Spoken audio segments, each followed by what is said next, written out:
Okay. அவங்களுக்கு வந்து கல்யாணம் ஆச்சு. கல்யாணம் ஆகிட்டு அவங்களுக்கு ஒரு 1.5 இயர்ஸ்க்குள்ளேயே அவங்கள ஹஸ்பண்ட் வந்து இறந்து போயிடுறாங்க. அவங்களுக்கு ஒரு குழந்தை இருக்கு. அந்த குழந்தை பேர் என்ன? யாருக்கா ஞாபகம் இருக்கா? மனோரமா. Very good. ஓகேவா? ஒரு சின்ன குழந்தையோட அவங்க இருக்கிறாங்க. அப்போ வந்து அவங்க இந்தியாவில் வந்து பெண்களுடைய கல்வி வந்து எல்லாருக்கும் கொடுக்கப்படலை. நீங்க எல்லாருமே ஸ்கூல் போறீங்க இல்லையா? இங்க இருக்கிற கேர்ள்ஸ் எல்லாரும் ஸ்கூல் போறீங்க. அப்ப இருந்த பீரியட்ல எல்லாருக்கும் அந்த மாதிரி எஜுகேஷன் கொடுக்கல. அதுக்காக எல்லா பிள்ளைங்களும் கத்துக்கணும், எல்லாருமே பெண்களும் கல்வி கத்துக்கணும் அப்படின்னு சொல்லிட்டு அவங்க வந்து நிறைய முயற்சிகளை செய்துட்டு வராங்க. நிவேதா அப்படி இருக்கும்போது அவங்களுக்கு வந்து என்ன ஆகுதுன்னா, நம்ம இன்னும் கொஞ்சம் அப்டேட்டடா இருக்கணும், நம்ம இன்னும் கொஞ்சம் நிறைய படிக்கணும் அப்படின்ற ஒரு ஆர்வம் வருது. அது மட்டும் இல்லாம அவங்க வந்து மருத்துவர் ஆகணும், ஒரு டாக்டர் ஆகணும். நம்ம ஒரு டாக்டர் ஆகி இந்தியாவில் இருக்கிற பெண்கள் லேடிஸ் எல்லாருக்கும் நம்மளே ட்ரீட்மெண்ட் பண்ணணும் அப்படின்னு சொல்லி அவங்க ஆசைப்படுறாங்க. ஓகேவா? ஸோ அவங்க டாக்டருக்கு படிக்கணுன்றதுனால நேத்தன் கவனிங்க. கொஞ்ச நேரம் தான், 20 மினிட்ஸ்க்கா ஸ்டோரி கவனிங்க. ஓகேவா? நல்லா கவனிச்சிங்கன்னா நீங்க படிக்க தரல, அப்படியே எழுதிடலாம் ஸ்டோரி. யாரும் பேசக்கூடாது. நீங்க முன்னாடி இருக்கிற ஜபத்துனா யாரும் பேசக்கூடாது. கவனிக்கிறீங்க? கவனி.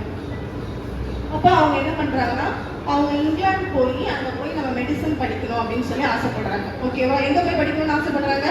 இங்கிலாந்து. அவங்களுக்கு வந்து 25 இயர்ஸ் தான் ஆகுது. ரொம்ப சின்ன வயசு தான். அவங்களுக்கு ஒரு குழந்தையே இருக்கு. அவங்க குழந்தை பேரு மனோரமான்னு சொல்லல. அதுக்கு ஒரு 2 இயர்ஸ் அப்படிதான் ஆகுது. அவங்க தனியா ஹஸ்பண்டும் இல்லாம தனியா இருக்காங்க. ஹஸ்பண்ட் இல்லாதவங்களை வந்து விடோ அப்படின்னு சொல்லுவாங்க இல்லையா? கைம்பெண், விதவை அப்படின்னு சொல்லி சொல்லுவாங்க. அவங்க ஒரு விடோவா இருக்கிறாங்க. அவங்களுக்கு ஒரு 2 வயசு குழந்தை இருக்கு. இந்த டைம்ல அவங்க இங்கிலாந்து போயிட்டு அங்கே படிக்கணும்னு நினைக்கிறாங்க. அவங்களுக்கு இங்கிலீஷ் தெரியும், இருந்தாலும் ஃபுல்லாக அதில் இங்கிலீஷில் வந்து அவங்களுக்கு ஒரு நல்ல நாலேஜ் கிடையாது. ஃபாரின்ல போய் எல்லாத்தையும் மேனேஜ் பண்ணுற அளவுக்கு அவங்களுக்கு நாலேஜ் இல்லாமல் இருந்தது.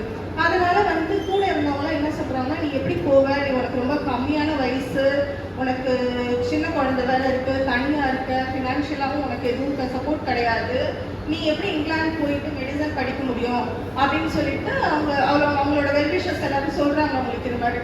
அது வந்து என்னடா நம்ம இப்படி ஒன்று நினைச்சோன்னே எல்லாரும் அதுக்கு நெகட்டிவா சொல்றாங்களே அப்படின்ட்டு இருக்குது. இருந்தாலும் வந்து அங்க வந்து இந்த சிஸ்டர்ஸ் இருக்காங்க, கிறிஸ்டியன் சிஸ்டர்ஸ் கான்வென்ட் வச்சிருப்பாங்க இல்லையா? அதே மாதிரி செயின்ட் மேரி கிறிஸ்டியன் சிஸ்டர்ஸ் என்ன பண்றாங்க, அவங்களுக்கு சப்போர்ட் பண்றாங்க. சப்போர்ட் பண்ணி இங்கிலாந்துல ஒரு கான்வென்ட் இருக்கு. ஓகேவா? அங்க வந்து இங்கிலாந்து சர்ச் ஆஃப் சிஸ்டர்ஹுட்னு சொல்லி ஒரு கான்வென்ட் இருக்கு. அந்த கான்வென்ட்க்கு இவங்களுக்கு வந்து கான்டாக்ட் பண்றதுக்கு அவங்க ஹெல்ப் பண்றாங்க. அப்போ அவங்க கான்டாக்ட் பண்ணி அங்க நீங்க வரலாம், நீங்க இங்க வந்து படிக்கலாம் அப்படின்னு சொல்லி அவங்க அங்க இருந்து எல்லா சப்போர்ட்டும் அவங்க கேட்டு எல்லாத்துக்கும் பேசிடுறாங்க. ஸோ அவங்க என்ன பண்றாங்கன்னா, இங்க இருக்கிற சிஸ்டர்ஸ் மூலியமாகவும் இங்கிலாந்துல இருக்கிற சிஸ்டர்ஸ் இவங்க 2 பேரோட ஹெல்ப்பால அவங்க இங்கிலாந்துக்கு போறாங்க. ஓகேவா? யார் இங்கிலாந்து போறா? பண்டிதர் ராமாபாய். அவங்க எப்ப போறாங்கன்னா 1883 ஏப்ரல்ல இங்கிலாந்துக்கு போறாங்க. எப்ப போறாங்க? 1883 ஏப்ரல்ல பாம்பேல இருந்து இங்கிலாந்துக்கு அவங்க கிளம்புறாங்க. அவங்க அனுப்புறது வந்து செயின்ட் மேரி தி வெர்ஜின், அந்த சிஸ்டர்ஸ் தான் அவங்களை ஹெல்ப் பண்ணி அங்க அனுப்புறாங்க. செயின்ட் மேரி தி வெர்ஜின் சொல்லிட்டு அவங்க வந்து அங்க போகும்போது அங்க இருக்கிற சிஸ்டர்ஸ் வந்து அவங்கள ரிசீவ் பண்ணி அவங்களை நல்லா பார்த்துக்கிறாங்க. அவங்க நல்லா பார்த்துக்கிட்டு அவங்களுக்கு நல்லா ஹெல்ப்பும் பண்றாங்க அவங்க படிக்கிறதுக்கு. இப்போ போகும்போது அவங்க ஃபர்ஸ்ட் கொஞ்சம் இங்கிலீஷ்லாம் கொஞ்சம் கற்றுக்க வேண்டியிருந்தது அங்கே போயிட்டு. அதனால இங்கிலாந்து போய் அவங்க இங்கிலீஷ் கற்றுக்கிட்டாங்க.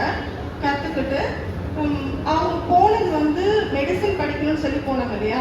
ஆனால் வந்து என்ன ஆச்சுன்னா, அவங்க சின்ன வயசுல ரொம்ப கஷ்டப்பட்டு அவங்களோட லைஃப் ரொம்ப டஃப்பாக இருந்ததுனால அவங்களுக்கு வந்து டெஃப்னஸ் இருந்தது, காது கேட்காததா இருந்தது. அதை கியூர் பண்ணவும் முடியல. அப்போ இந்த மாதிரி ஒரு மெடிக்கல் ஃபிட்னஸ் அவங்களுக்கு இல்லாததுனால அவங்களால மெடிசன் படிக்க முடியாமல் போயிடுச்சு. அவங்களுக்கு அந்த மெடிக்கல் காலேஜில் சேர்ந்து படிக்க முடியாமல் போயிடுச்சு. அதனால அவங்க என்ன பண்ணாங்கன்னா, இங்கிலீஷ் லிட்ரேச்சர் படித்தாங்க, நேச்சுரல் சயின்ஸ் படித்தாங்க, மேத்ஸ் படித்தாங்க. என்னென்ன படித்தாங்க? English literature, natural science, maths. அதாவது கணிதம், இயற்கை அறிவியல், ஆங்கில இலக்கியம், இது 3ம் அவங்க படிக்கிறாங்க. அது வந்து அவங்களுக்கு ரொம்ப கஷ்டமா இருந்தது. அவங்க மெடிசன் படிக்கணும்னு சொல்லி போனாங்க, அவங்களால அது முடியலனால இதை படிச்சாங்க. இது படிக்கும் போதே அவங்க வந்து அவங்களுக்கு ஏற்கனவே சான்ஸ்கிரிட் நல்லா தெரியும். சின்ன வயசுல இருந்து அவங்க அப்பா கற்றுக் கொடுத்துருக்காரு இல்லையா? சான்ஸ்கிரிட் நல்லா தெரியும். அதனால அங்க இருக்கிற காலேஜ்ல அவங்க சான்ஸ்கிரிட் ப்ரொஃபஸரா இருக்கிறாங்க. ஓகேவா? அங்க ஒரு காலேஜ் இருக்கு. அந்த காலேஜ் பேர் என்னன்னா செல்டென்ஹாம் உமன்ஸ் காலேஜ். ஓகேவா? செல்டென்ஹாம் உமன்ஸ் காலேஜ்ல அவங்க சான்ஸ்கிரிட் ப்ரொஃபஸரா ஜாயின் பண்றாங்க. அங்க ஜாயின் பண்ணி அவங்க படிக்கிறாங்க. அவங்க அங்க ப்ரொஃபஸரா இருக்காங்க, பிளஸ் அவங்க படிக்கவும் செய்யறாங்க. அங்க படிச்சுட்டு இருக்கும்போது அவங்களுக்கு வந்து ஒரு விஷயம் நடக்குது. என்னன்னா, கேஷிப் சந்தர்சன் அப்படின்றவர், அக்கா பேசிய ஏற்கனவே சொல்லியிருப்பாங்க, அவர் வந்து இந்த ஹிந்துஸோட பிரம்ம சமாஜ் அப்படின்ற நிறுவனத்தை வந்து நிறுவனவர். பிரம்ம சமாஜ், அதாவது ஹிந்துஸ் வந்து நிறைய மூட பழக்கங்கள் இருக்கு, அதுலேயே கொஞ்சம் சீர்திருத்தமா பண்ணி இதெல்லாம் தப்பு அப்படின்னு சொல்ற அளவுக்கு ஒரு ஹிந்து சமாஜ், பிரம்ம சமாஜ், இதை வந்து நிறுவனவர் வந்து கேஷிப் சந்தர்சன் அப்படின்றவர். ஓகேவா? அவர் வந்து அவங்க ராமாபாய் இந்தியாவில் இருக்கும்போது அவங்களுக்கு ஒரு சின்ன புக்கு கொடுத்துருப்பாரு. ஓகேவா? அந்த புக்ல என்ன இருக்கும்னா, எல்லா ரிலீஜியன் பத்தியும், அதாவது ஹிந்து, முஸ்லீம், இன்னும் இந்தியாவில் இருக்கிற எல்லா ரிலீஜியன் பத்தி, கிறிஸ்டியன் பத்தி, எல்லாத்த பத்தின அந்த பேசிக் கான்செப்ட், அந்த பேசிக்கான விஷயங்கள் எல்லாமே அந்த புக்ல கொடுக்கப்பட்டிருக்கும். அப்ப அதை வந்து அவங்க அங்க போய் ரீட் பண்றாங்க. அவங்க ரீட் பண்ணும்போது பார்த்தா அதுல மோஸ்ட் ஆஃப் த திங்ஸ் வந்து புதிய ஏற்பாடு, நம்ம பைபிள்ல இருக்கிற புதிய ஏற்பாடுல இருந்து தான் அதுல நிறைய கொடுக்கப்பட்டிருக்கு. ஆக்சுவலா அதை கொடுத்தது வந்து ஒரு ஹிந்து தான் கொடுக்குறாரு அந்த சின்ன புக்கு. அதுல எல்லா ரிலீஜியன் பத்தி இருக்கு. ஆனா அதுல இருக்கிறது எல்லாத்தையும் ரீட் பண்ணி, எல்லா மதத்தை பத்தியும் அவங்க ரீட் பண்ணி பார்க்கும்போது நிறைய விஷயங்கள் வந்து நம்ம புதிய ஏற்பாடுல இருந்து அதுல கொடுக்கப்பட்டிருக்கு. இதை படிச்ச உடனே அவங்களுக்கு ரொம்ப அது ஆர்வம் ஆயிடுது. அப்புறம் அவங்க ஒரு புது பைபிள் வாங்குறாங்க. ஏற்கனவே அவங்க கிட்ட ஒரு புதிய ஏற்பாடு இருந்தது இந்தியாவில் இருக்கும்போது, அப்புறமா வந்து அவங்க ஒரு புது பைபிள் வாங்குறாங்க. அது மட்டும் இல்லாம இவங்க இங்க இருந்து இங்கிலாந்து போறது, இங்க இருக்கிற சிஸ்டர்ஸ் அங்க ஹெல்ப் பண்றது, அங்க போய் அவங்களுக்கு எல்லாமே நல்லா ஒண்ணுமே தெரியாம போறாங்க, எல்லாமே நடக்குது. இதெல்லாம் பார்க்கும்போது நமக்கு ஹஸ்பண்ட் இல்லை, நம்ம தம்பியும், அவங்க நம்ம பிரதரும் இல்லை, அண்ணனும் இல்லை, இப்படி இருக்கிற சூழ்நிலையில ஏதோ ஒரு பவர் வந்து நம்மளை கைட் பண்ணிட்டே போகுது அப்படின்றது அவங்களுக்கு ஃபீல் ஆகுது. ஓகேவா? அப்போ அது வந்து ஒரு கடவுளுடைய தன்மை அப்படின்னு சொல்லி உணர்றாங்க. இந்த மாதிரி உணரும் போதுதான் இன்னும் அவங்களுக்கு பைபிள்ல படிக்கவும் நிறைய ஆர்வங்களும் வருது. இது அதிகமா படிக்க வந்து அவங்க வந்து கிறிஸ்டியன் ஆகணும்னு சொல்லி முடிவு பண்றாங்க. அவங்க வந்து 1883ல அவங்க இங்கிலாந்து போனாங்க. போயிட்டு அந்த இயர்லி செப்டம்பர் மந்த் 29, 1883 செப்டம்பர் 29 வந்து அவங்க பேப்டிசம் எடுத்துக்கிறாங்க, ஞானஸ்நானம் எடுத்துக்கிறாங்க. ஓகேவா? யார் ஞானஸ்நானம் எடுத்துக்கிறா? பண்டிதர் ராமாபாய், அவங்க பொண்ணு மனோரமா, 2 பேரும் எடுத்துக்கிறாங்க. ராமாபாய் அப்படின்ற பேரை வந்து மேரி ராமா அப்படின்னு சொல்லி மாத்திடுறாங்க. அதனால அவங்க ராமாபாய்ன்ற பேர்லேயே கூப்பிட்டு இருக்காங்க. ஆனா பேப்டிசம் வாங்கும்போது அவங்களோட பேர் வந்து மேரி ராமா அப்படின்னு மாறி இருக்குது. மனோரமான்ற பேரை மனோரமா மேரி அப்படின்னு சொல்லி மாத்திடுறாங்க. அப்ப அவங்களும் அவங்க 2 வயசு குழந்தையும் அங்க இங்கிலாந்து போயிட்டு பேப்டிசம் வாங்கிடுறாங்க. அவங்களுக்கு பேப்டிசம் கொடுத்தது வந்து கேனன் பட்லர் அப்படின்ற ஃபாதர். ஓகேவா? கேனன் பட்லர் ராயர் அவங்களுக்கு ஞானஸ்நானம் கொடுக்குறாரு. ஞானஸ்நானம் கொடுத்த ஒரு பேரு கேனன் பட்லர். அவர் ஞானஸ்நானம் கொடுத்த பிறகு என்ன ஆகுதுன்னா, ஏற்கனவே ராமாபாய் இந்தியாவில் இருக்கும்போது பெண் கல்விக்காக, பெண்களோட முன்னேற்றத்துக்காக என்னோட வாழ்க்கையை ஒப்பு கொடுக்குறேன் அப்படின்னு சொல்லி இருந்தாங்க. இவங்க வந்து படிக்க போறேன்னு சொல்லி ஃபாரின் போயிட்டு அவங்க போய் கிறிஸ்டியன் ஆயிட்டாங்க.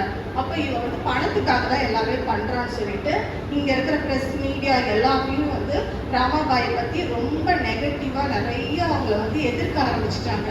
அவ சரி கிடையாது, அவங்க சரி கிடையாது, எல்லாத்தையும் ஏமாத்திட்டு அவங்க வந்து பணத்துக்காக, அவங்களோட செல்ஃபிஷ்னஸ்க்காக தான் எல்லாமே பண்றாங்க அப்படின்ற மாதிரி அவங்களுக்கு நிறைய எதிர்மறையான கருத்துக்கள்லாம் வருது. ஆனா அந்த டைம்ல வந்து ஒருத்தர் மட்டும்தான் அவங்களுக்கு வந்து ஒரு சப்போர்ட்டிவா ஒரு வாய்ஸ் கொடுக்குறாரு. அவர் பேர் வந்து ஜோதிராவ் பூலே. ஓகேவா? ஜோதிராவ் பூலே அப்படின்றவர். அவர் மட்டும் ராமாபாய்க்கு சப்போர்ட்டிவா வாய்ஸ் கொடுக்குறாரு.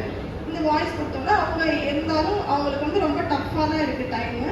இப்படி அவங்க அந்த இங்கிலாந்துல இருக்காங்க, பேப்டிசமும் வாங்கிட்டாங்க, அங்க படிச்சுட்டு இருக்காங்க, சான்ஸ்கிரிட் ப்ரொஃபஸரா இருக்காங்க. இந்த டைம்ல அவங்களுக்கு அமெரிக்கா போறதுக்கு ஒரு சான்ஸ் கிடைக்குது. என்னன்னா, இவங்களோட ரிலேட்டிவ் பிளஸ் அவங்களோட ஃப்ரெண்ட் ஒருத்தவங்க அமெரிக்காவில் வந்து பிலடெல்பியா அப்படின்ற இடத்துல அவங்க மெடிசன் முடிச்சுட்டு அவங்களோட கிராஜுவேஷன் நடக்க போகுது. அந்த கிராஜுவேஷனுக்கு இவங்களுக்கு இன்விடேஷன் அனுப்பியிருக்காங்க. ஓகேவா? அப்போ இவங்க இங்கே படிச்சுட்டு இருக்காங்க, நம்ம எஜுகேஷனை கண்டினியூ பண்ணுறதா இல்லை அங்கே போகிறதான்னு யோசிக்கிறாங்க. இருந்தாலும் நம்ம அங்கே போனோம்னா நம்மளுக்கு அது ஒரு டிஃப்ரெண்ட் எக்ஸ்பீரியன்ஸாக இருக்கும், நம்மளுக்கு வந்து அது ஒரு வகையில் அது நமக்கு ஹெல்ப்ஃபுல்லாக இருக்கும்னு சொல்லிட்டு அவங்க படிப்பை இங்கே நிறுத்திட்டு அமெரிக்கா போகிறாங்க. ஓகேவா? அமெரிக்கா போகும்போது இவங்க எல்லாருமே பிராமின்ஸ். ஓகே, உயர் ஜாதி பெண்கள் அப்படின்னு சொல்லுவாங்க இவங்க பிராமின்ஸ். இவங்க வந்து வெஜிடேரியன், அதாவது சைவ உணவு மட்டும் தான் சாப்பிடுவாங்க. மட்டன், சிக்கன், ஃபிஷ்ஷு, எக் அந்த மாதிரி எதுவுமே சாப்பிட மாட்டாங்க. வெறும் வெஜிடபிள்ஸ் இந்த மாதிரியான ஃபுட்டு மட்டும்தான் இவங்க சாப்பிடுவாங்க. இப்படி இருக்கும்போது அவங்க அங்கே போகிறாங்க. ஆக்சுவலாக அவங்களோட ஃப்ரெண்டோட கிராஜுவேஷன் செரமனி அட்டன் பண்ண தான் அங்கே போகிறாங்க. கொஞ்ச நாள் இருக்கணும் தான் போகிறாங்க. ஆனால் அங்கே வந்து அவங்க கிட்டத்தட்ட 3 இயர்ஸ் இருப்பாங்க. எவ்வளோ நாள் இருக்கிறாங்க அமெரிக்காவில்? 3 இயர்ஸ் இருக்கிறாங்க. அங்கே என்னன்னா அங்கே இருக்கிற ஸ்கூல்ஸ் எல்லாம் அவங்க பார்க்குறாங்க எப்படி இருக்குன்னு சொல்லிட்டு. அங்கே வந்து கோ எஜுகேஷன்லாம் இருக்குது, பாய்ஸ் அண்ட் கேர்ள்ஸும் சேர்ந்து படிக்கிற ஸ்கூல் இருக்குது. சின்ன பிள்ளைங்க கிண்டர் கார்டன் ஸ்கூல்லாம் ரொம்ப ஸ்பெஷலைஸ்டாக நல்லா இருக்குது. அதெல்லாம் பார்க்கும்போது அவங்களுக்கு சொல்லிக் கொடுக்குற முறைகள் இதெல்லாம் பார்க்கும்போது அவங்க ரொம்ப அது அட்ராக்ட் ஆகிடுறாங்க. ஸோ நம்ம அதை பற்றி நம்ம படிக்கணும், இதை பற்றி நம்ம தெரிஞ்சுக்கணும் அப்படின்னு சொல்லிட்டு அவங்க அங்கே இருக்கிறாங்க. அங்கே இருக்கும்போது அவங்களுக்கு சப்போர்ட்டிவாக இருக்கிறது வந்து டாக்டர் ரேச்சல் போட்லி அப்படின்னு ஒருத்தவங்க. டாக்டர் ரேச்சல் போட்லி, ஓகேவா? இவங்க தான் வந்து அமெரிக்காவில் இருக்கும்போது ராமாபாய்க்கு ரொம்ப ஹெல்ப்ஃபுல்லாக இருக்கிறாங்க. அங்கே இருந்த பிறகு அங்கே வச்சு அவங்க ஒரு புக் எழுதுறாங்க. என்ன புக்குனா உயர் ஜாதி இந்து பெண் அப்படின்னு சொல்லி ஒரு புக் எழுதுறாங்க. உயர் ஜாதி இந்து பெண் அப்படின்னு சொல்லி ஒரு புக் எழுதுறாங்க. இந்த புக்கில் என்ன இருக்கும்னா அவங்க எப்படிலாம் இந்த இந்தியாவில் இருக்கிற பெண்கள்லாம் எவ்வளோ கஷ்டப்படுறாங்க, ஜாயிண்ட் ஃபேமிலியில் இருக்கிற பெண்கள் எப்படி கஷ்டப்படுறாங்க, சின்ன வயசுலேயே விடோ ஆகுறவங்க, கைம்பெண்ணா ஆகுறவங்க எப்படிலாம் கஷ்டப்படுறாங்க, இன்னும் அவங்களுக்கு எஜுகேஷன் எப்படிலாம் மறுக்கப்படுது அப்படின்னு சொல்லி நிறைய விஷயங்களை அதில் எழுதுறாங்க அந்த புக்கில். அந்த புக் வந்து ரொம்ப ஃபேமஸ் புக்காக எழுது. அதுக்கு முன்னுரையாக வந்து இந்த இவங்களை சப்போர்ட் பண்ணாங்களே ரேச்சல் போட்லின்றவங்க, அவங்க வந்து ஒரு முன்னுரை மாதிரி அந்த புக்குக்கு ஒரு ப்ரீஃபேஸ் எழுதுறாங்க. அந்த உயர் ஜாதி இந்து பெண் அப்படின்ற புக்குக்கு. இந்த புக்கை எழுதுனது அவங்க அமெரிக்காவில் இருந்தது, அந்த 3 இயர்ஸ் இருந்தது, இது எல்லாமே அவங்களுக்கு என்னன்னா திருப்பி அவங்க இந்தியாவுக்கு வந்து பெண்களுக்காக அவங்க நிறைய இல்லங்கள், இன்னும் நிறைய ட்ரைனிங் சென்டர்ஸ் அதெல்லாம் கட்டினாங்க. அது எல்லாத்துக்கும் இந்த 3 இயர்ஸ் எக்ஸ்பீரியன்ஸ் வந்து அவங்களுக்கு ரொம்ப ஹெல்ப்ஃபுல்லாக இருந்தது. அவங்க வந்து நாங்கள் ஃபிலடெல்ஃபியாவிலேருந்து கலிஃபோர்னியா வரைக்கும் எல்லா இடமும் சுற்றி போகிறாங்க.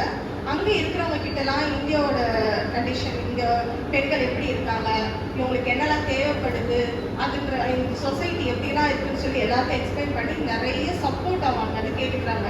ஃபினான்ஷியலாகவும் எல்லா சப்போர்ட்டும் கேட்டுக்கிறாங்க. ஏன்னா அது வந்து அவங்களுக்கு இங்கே வந்து எந்த ஒரு சென்டர் ஆரம்பிக்கணும்னாலும் அது அவங்களுக்கு ஹெல்ப்ஃபுல்லாக இருக்குன்றதுனால அவங்க எல்லாம் கேட்குறாங்க. இந்த டைமில் வந்து அவங்க ரொம்ப வீக்காகவும் ஆயிடுறாங்க. ஏன்னா அங்கே வந்து அமெரிக்காவில் ஃபுல்லாக நான் வெஜிடேரியனாக எல்லாருமே நல்லா சாப்பிட்டுட்டு இருக்காங்க.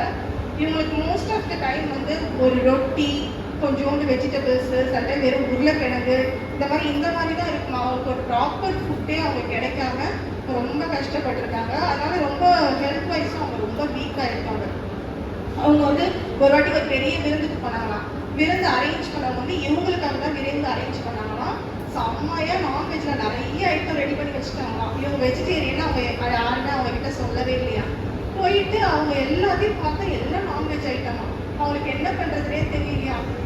அவங்களும் அவ்வளோ கஷ்டப்பட்டு இவங்களுக்காக செஞ்சுருக்காங்கல்ல, என்னடா இது இவங்க நம்மளுக்காக இவ்வளோ கஷ்டப்பட்டு செஞ்சுருக்காங்க, நம்மளால எதுவுமே சாப்பிட முடியலையே அப்படின்னு சொல்லிட்டு அப்புறம் பார்த்தா அங்கே ஒரு ஸ்ட்ராபெரியில் ஒரு ஸ்வீட் மாதிரி பண்ணி வச்சுருந்தாங்க.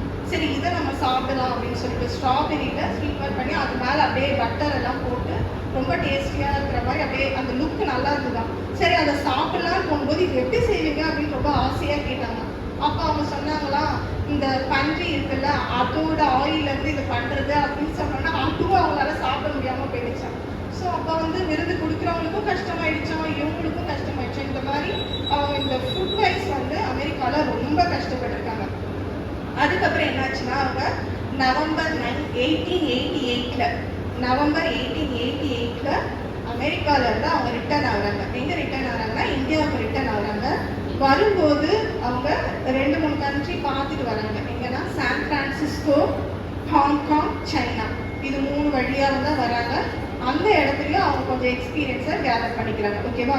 San Francisco, Hong Kong and China இந்த 3 வழியாக வந்து கடைசியா 1889 February 1st 1889 February 1st அவங்க இந்தியா வந்து ரீச் ஆகுறாங்க.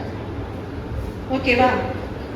ஸோ இதுதான் வந்து ராமாபாயோட ஃபாரின் ட்ரிப். அவன் இங்கிலாந்துக்கு மெடிசனுக்கு படிக்க போனது, திருப்பி அங்கேருந்து யூஎஸ் போனது, அங்கே அவங்களுக்கு கேதர் ஆன எக்ஸ்பீரியன்ஸ், அவங்க அந்த எஜுகேஷன் சிஸ்டம் பற்றி அவங்க நிறைய கற்றுக்கிட்டாங்க.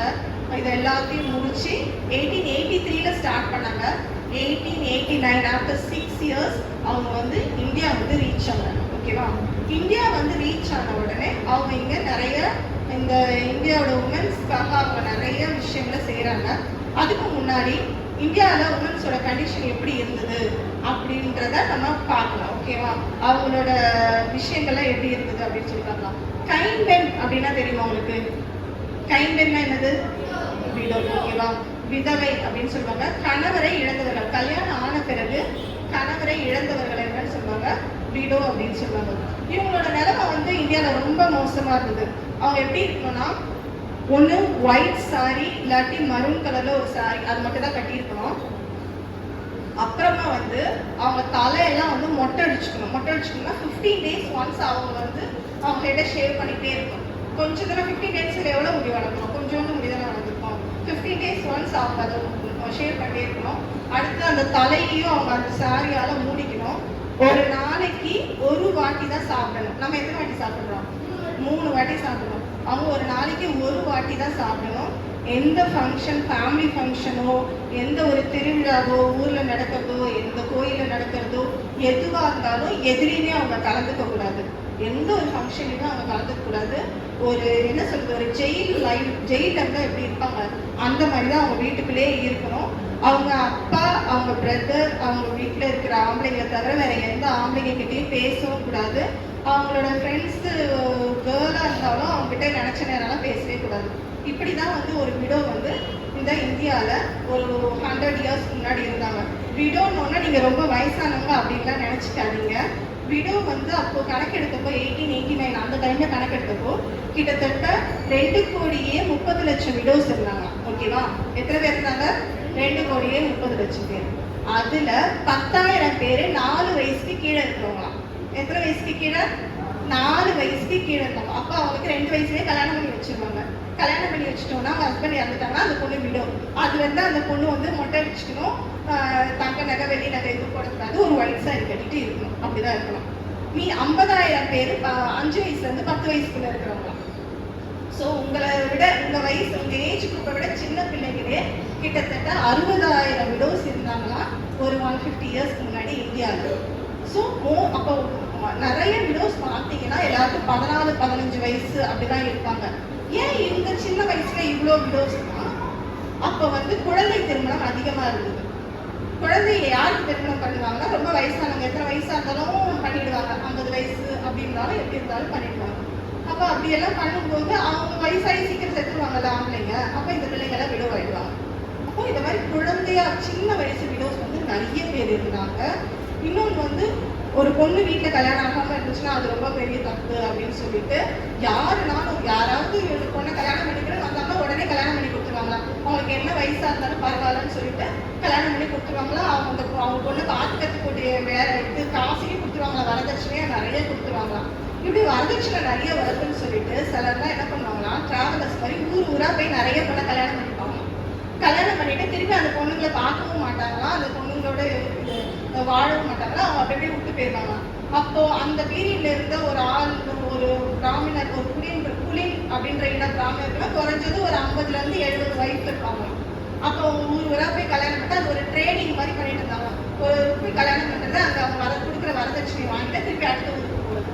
இந்த மாதிரி போறதுனால நிறைய விடோ இருந்தாங்க நம்ம இந்தியாவில். இதெல்லாம் பார்க்கும்போது இதெல்லாம் இவ்வளோ அதிகமாக இருக்காங்க, இவங்களுக்கு ஏதாவது ஒன்று பண்ணணும்னு சொல்லிட்டு ரீமேரேஜ் அப்படின்னு சொல்லிட்டு பண்ணலாம் அப்படின்னு சொல்லிட்டு சில சோஷியல் ரிஃபார்மர்ஸ் வந்து ரீமேரேஜை கொண்டு வருவாங்க. பண்ணலாம்னு எல்லாரும் பேசுறாங்க. ஆனால் யார் பண்றது? யாருமே பண்றதுக்கு தயாரா இல்லை. எந்த ஆம்பளைங்களுமே தயாரா இல்லை. உடனே அப்ப நம்ம என்ன பண்ணலாம், ஏற்கனவே ஒருத்தர் ஒரு ஆம்பளை கல்யாணம் ஆகி அவங்க ஒய்ஃப் இறந்துருப்பாங்கல்ல, அவங்க ரெண்டாவது தான் பண்ணும்போது வேணா ஒரு விடோவை கல்யாணம் பண்ணிக்கலாம் அப்படின்னு சொல்லி நினைச்சாங்களாம். அப்படின்னு சொல்லதான் செஞ்சாங்க. ஒரே யாரும் பண்ண மாட்டாங்கன்னா திருப்பி 2வது கல்யாணம் பண்ணும்போது புதுசா ஒரு பொண்ணை தான் கல்யாணம் பண்ணிட்டு இருந்தாங்க. அப்படி பண்ணும்போது இந்த விடோ இவங்களோட இந்த கைம்பெண்களுடைய நிலைமை வந்து ரொம்ப மோசமாயிட்டே போயிட்டு இருந்துச்சான். வீட்டிலே ஒரு கைதி மாதிரி இருந்துட்டு ரொம்ப மோசமாயிட்டே போயிருந்தான். அப்படி ஏதாவது மீறி ஒரு ஆண் வந்து தைரியமா வந்து நான் ஒரு விதவையை கல்யாணம் பண்ணிக்கிறேன்னு பண்ணிக்கிட்டா அவங்கள சொசைட்டில இருந்து ஃபுல்லா ஒதுக்கி வச்சுக்கோங்களாம். எந்த ஹெல்ப்பும் பண்ண மாட்டாங்களாம். நீ எந்த ஃபங்க்ஷனுக்கு வரக்கூடாதுவாங்களாம். கேலி பண்ணி கிண்டல் பண்ணி அவங்க ரொம்ப மோசமாக்கிடுவாங்களாம். இதை மாதிரிதான் ஒருத்தர் வந்து தைரியமா வந்து ஒரு விடவை கல்யாணம் பண்ணிக்கிட்டாராம். அந்த சொசைட்டி அந்த டார்ச்சர்ல அவர் வாழ முடியாம சூசைடே பண்ணிக்கிட்டாராம்.